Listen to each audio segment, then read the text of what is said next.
Hello everyone, welcome to Endless Knowledge. இந்த வீடியோவில் நம்ம எதை பற்றி பார்க்க போகிறோம்னா PowerPointல இருக்கக்கூடிய Cameo ஆப்ஷனை பற்றி தான் பார்க்க போகிறோம். ஸோ உங்களுக்கு இந்த வீடியோவில் உள்ள கண்டென்ட் எல்லாமே புரியுதுன்னா மறக்காமல் லைக் பண்ணுங்கள். அண்ட் அதை விட ரொம்ப முக்கியம், இதை பற்றி தெரியாதவங்களுக்கு கண்டிப்பாக ஷேர் பண்ணிவிடுங்க.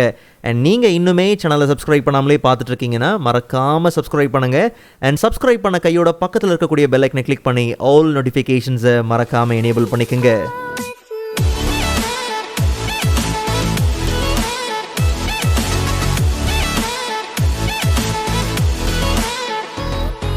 Alright, so first of all, PowerPoint presentation-ஐ எங்கேஜிங்காக லைவ் கேமரா ஃபீடோடு சேர்த்து நீங்கள் ப்ரெசென்ட் பண்ணணுங்கிறதுக்காக இருக்கக்கூடிய ஒரு ஆப்ஷன் தான் இந்த Cameo. ஜஸ்ட் நம்ம இன்சர்ட் டேப்பில் எண்ட் ஆஃப் த ரிப்பனில் போனோம்னா கேமரா குரூப்பில் Cameo ஆப்ஷன் இருக்குது. ஈவன் நம்ம ரெக்கார்ட் டேப்பில் பார்த்தோம்னாலும் Cameo ஆப்ஷனை இங்கேருந்தும் ஈஸியாக நம்ம ஆக்சஸ் பண்ணிக்கலாம்.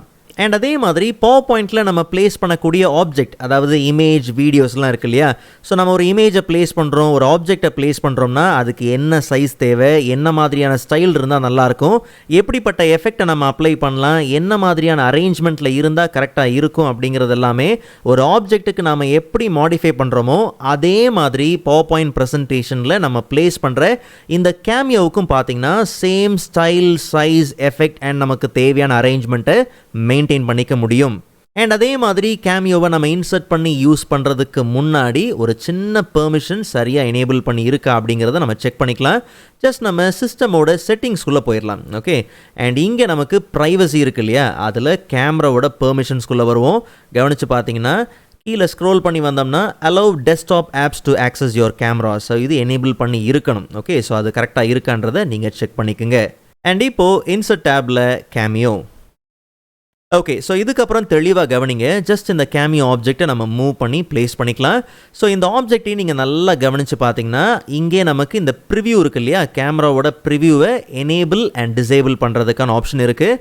அண்ட் இதே வேலையை நீங்கள் எங்கே செய்ய முடியும்னா, இந்த கேமரா ஆப்ஜெக்டை நீங்கள் செலக்ட் பண்ணியிருக்கும் போது, இந்த Cameo ஆப்ஜெக்டை நீங்கள் செலக்ட் பண்ணியிருக்கும் போது டாப்பில் நமக்கு கேமரா ஃபார்மட் டேப் பார்த்தீங்கன்னா வந்திருக்கும். ஸோ அதில் ஃபர்ஸ்ட் ஆப்ஷன் பார்த்தோம்னா ப்ரிவ்யூவை எனேபிள் அண்ட் டிசேபிள் பண்ணுற ஆப்ஷன் இருக்குது. அண்ட் இங்கே ஒரு சின்ன ட்ராப் டவுன் இருக்கு இல்லையா, ஒருவேளை நீங்கள் மல்டிபிள் கேம்ஸ் யூஸ் பண்ணுறீங்கன்னா அதில் எந்த கேமோட ப்ரிவ்யூவை நீங்கள் யூஸ் பண்ண விரும்புகிறீங்களோ அதை நீங்கள் என்ன பண்ணலாம், எனேபிள் பண்ணிக்கலாம். ஸோ நாம் இப்போதைக்கு இந்த ஏரியன் வெப் கேம் மட்டும்தான் நம்ம என்ன பண்ணுறோம், யூஸ் பண்ணுறோம்.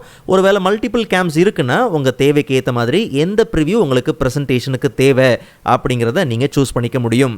அண்ட் ஆரம்பத்துலேயே நான் சொன்ன மாதிரி இது ஒரு ஆப்ஜெக்ட் தான். ஸோ இங்கே நமக்கு கேமரா ஸ்டைல்ஸ் எல்லாமே பார்த்திங்கன்னா இருக்குது. ஸோ உங்களுக்கு பார்டரோட வேணுமா, என்ன ஷேப்பில் வேணும் அப்படிங்கிறது எல்லாமே இங்கே நீங்கள் என்ன பண்ண முடியும்னா கம்ப்ளீட்டாக மாடிஃபை பண்ணிக்க முடியும். ஓகே, நிறைய ஆப்ஷன்ஸ் பார்த்திங்கன்னா இருக்குது. ஸோ ஏதாவது பார்டர் தேவையா, எஃபெக்ட் தேவையா, இல்லை உங்களுக்கு என்ன அரேஞ்ச்மெண்ட்டில் வேணும், அலைன்மெண்ட் எல்லாமே இங்கே நீங்கள் மாடிஃபை பண்ண முடியும். பட் நல்லா கவனிங்க, இந்த ஆப்ஜெக்டை நீங்கள் ரைட் கிளிக் பண்ணும் போதே பார்த்தீங்கன்னா இங்கே உங்களுக்கு அரேஞ்ச்மெண்ட் ஆப்ஷன்ஸ் இருக்குது. இன்கேஸ் மற்ற ஆப்ஜெக்டை நீங்கள் லாக் பண்ணுற மாதிரி இதையும் நீங்கள் லாக் பண்ணணும்னா லாக் பண்ணிக்கலாம். ஃபார்மேட் பண்ணணும் போது size and position and format camera உண்டு, ஃபார்மேட் கேமரா உண்டு. ஸோ அப்போ நீங்கள் கிளிக் பண்ணும்போது ரைட் ஹேண்ட் சைட் பேனலில் சேம் நம்ம முன்னாடி இங்கே பார்த்த மாதிரி ஃபில் பண்ணுற ஆப்ஷன்ஸ் இருக்குது. அண்ட் ஈவன் நீங்கள் இந்த கேமரா ஆப்ஷனுக்குள்ளே போய் பார்த்தோம்னா பிக்சர் கலர் ஈவன் நீங்கள் சேஞ்ச் பண்ணணும், உங்களுக்கு ஏதாவது வேறு கலர்ஸ் ஏதாவது மாற்றணும், ஓவர்லேப் பண்ணணும்னு நினச்சிங்கன்னா அதுக்கேற்ற மாதிரி ஆப்ஷன்ஸ் இருக்குது.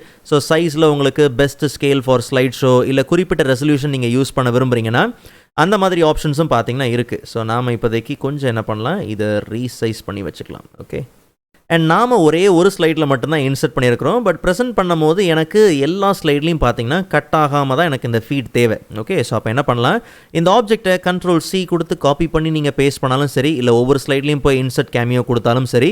ஸோ இது ஆப்ஜெக்ட் தான். ஸோ அதனால் Ctrl+V கொடுத்து நாம் மற்ற ஸ்லைட்லையும் இதை நம்ம என்ன பண்ணலாம், பேஸ்ட் பண்ணிக்கலாம். நீங்கள் மல்டிபிள் டைம்ஸும் பேஸ்ட் பண்ணிக்க முடியும். நிறைய ஆப்ஷன்ஸ் இருக்குது. உங்களுக்கு எப்படி வேணுமோ நீங்கள் என்ன பண்ணுங்கள், டிஃப்ரெண்ட் சைஸ் ஆர் என்ன உங்களுடைய ஐடியாவுக்கு ஏற்ற மாதிரி நீங்கள் என்ன பண்ணலாம், மாடிஃபை பண்ணிக்கலாம்.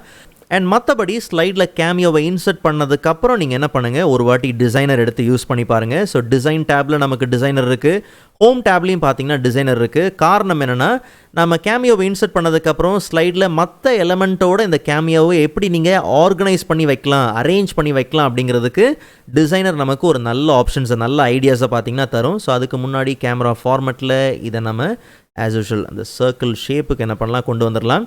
ஸோ இப்போ நமக்கு அந்த டிசைன் ஐடியாஸ் எப்படி தேவை. ஸோ ஒரு வாட்டி நம்ம ஹோம் டேப்பில் போயிட்டு டிசைனரை நம்ம லோட் பண்ணிக்கலாம். ஸோ அப்போ டிசைனரில் நமக்கு வெரைட்டி ஆஃப் ஐடியாஸ் வந்தாச்சு. ஸோ எப்படிலாம் வந்து நம்ம கேமியோவில் இதை யூஸ் பண்ணலாம் அப்படிங்கிறதுக்கான ஆப்ஷன்ஸ் பார்த்தீங்கன்னா இங்கே உண்டு. ஸோ இன்னும் அட்ராக்டிவாக நிறையா உண்டு. நீங்கள் லோட் பண்ண நிறைய ஆப்ஷன்ஸ் உண்டு. எப்படி வேணுமோ நீங்கள் தாராளமாக என்ன பண்ணலாம், இங்கேருந்து ஐடியாஸை நீங்கள் யூஸ் பண்ணிக்கலாம். ஓகே, ஸோ எல்லா ஸ்லைட்லையும் பார்த்தீங்கன்னா இந்த கேமியோவை நம்ம இன்சர்ட் பண்ணியாச்சு. ஸோ F5 கொடுத்து ஸ்லைட் ஷோக்குள்ளே போயிடலாம். ஸோ இப்போ நமக்கு அடுத்தடுத்த ஸ்லைடுக்கு போகும்போது பார்த்தீங்கன்னா கட் ஆகாமல் இந்த லைவ் ஃபீட் பார்த்தீங்கன்னா போய்கிட்டே இருக்கும். பட் அதை இன்னும் கொஞ்சம் ஸ்பைஸ் அப் பண்ணுறதுக்கு நம்ம என்ன பண்ணலாம்னா, இந்த ஸ்லைடு எல்லாத்துக்குமே மாஃப் ட்ரான்சிஷன் நம்ம என்ன பண்ணலாம், ப்ளேஸ் பண்ணலாம். உதாரணத்துக்கு ஜஸ்ட் நம்ம Ctrl+A கொடுத்து எல்லா ஸ்லைடையும் செலக்ட் பண்ணிவிட்டு ட்ரான்சிஷன் டேப்குள்ளே போயிடலாம். ஸோ அங்கே நம்ம அங்கே நமக்கு இந்த மாஃப் இருக்குது இல்லையா, ஸோ இதை கொடுத்துடலாம். ஓகே, ஸோ இப்போது ஜஸ்ட் நம்ம F5 கொடுத்து ஸ்லைட் ஷோ என்ன பண்ணலாம், ஓப்பன் பண்ணலாம். ஸோ நல்லா கவனிங்க, கரெக்டாக இங்கே நமக்கு இந்த கேமியோ மட்டும் பார்த்திங்கன்னா அடுத்தடுத்த ஸ்லைடில் நமக்கு கரெக்டாக பார்த்திங்கன்னா மூவ் ஆகிட்டே இருக்கும். ஸோ மாஃபிங் அப்படிங்கிறது அழகாக பார்த்திங்கன்னா இந்த இடத்துல வேலை நடந்துகிட்டே இருக்கும். Okay, fine. ஸோ அப்போ நீங்கள் இந்த கேமியோ யூஸ் பண்ணுறீங்க. ஆக்சுவலாக மாஃப் பற்றி ஒரு தனியாக ஒரு வீடியோ கொண்டு வரணும். பட் நீங்கள் இந்த மாஃப் யூஸ் பண்ணி பாருங்கள் இந்த கேமியோ டைமில். ஸோ அப்போ அது இன்னுமே பார்த்திங்கன்னா உங்களுக்கு யூஸ்ஃபுல்லாக இருக்கும். அண்ட் ஈவன் உங்கள் ஸ்லைட் ஷோலேயே பார்த்தீங்கன்னா கீழே உங்களுக்கு இந்த கேமியோவை எனேபிள் அண்ட் டிசேபிள் பண்ணுறதுக்கான ஆப்ஷன் இருக்குது. இன்கேஸ் உங்களுக்கு வேண்டாம் அப்படிங்கிற பட்சத்தில் நீங்கள் கீழே இந்த ஆப்ஷனை யூஸ் பண்ணி நீங்கள் என்ன பண்ணலாம், அதை எனேபிள் ஆர் டிசேபிள் பண்ணிக்க முடியும். ஓகே, ஸோ இந்த வீடியோ உங்களுக்கு யூஸ்ஃபுல்லாக இருக்கும் நம்புறேன். அண்ட் ப்ரீவியஸ் PowerPoint வீடியோஸ்க்கான லிங்க் நான் டிஸ்கிரிப்ஷனில் கொடுக்குறேன். கண்டிப்பாக நீங்கள் செக் பண்ணி பாருங்கள். அண்ட் நெக்ஸ்ட் வீடியோவில் அதோட இன்ட்ரெஸ்டிங்கான டாப்பிக்கை பார்க்கலாம். அதுவரை காத்திருங்கள்.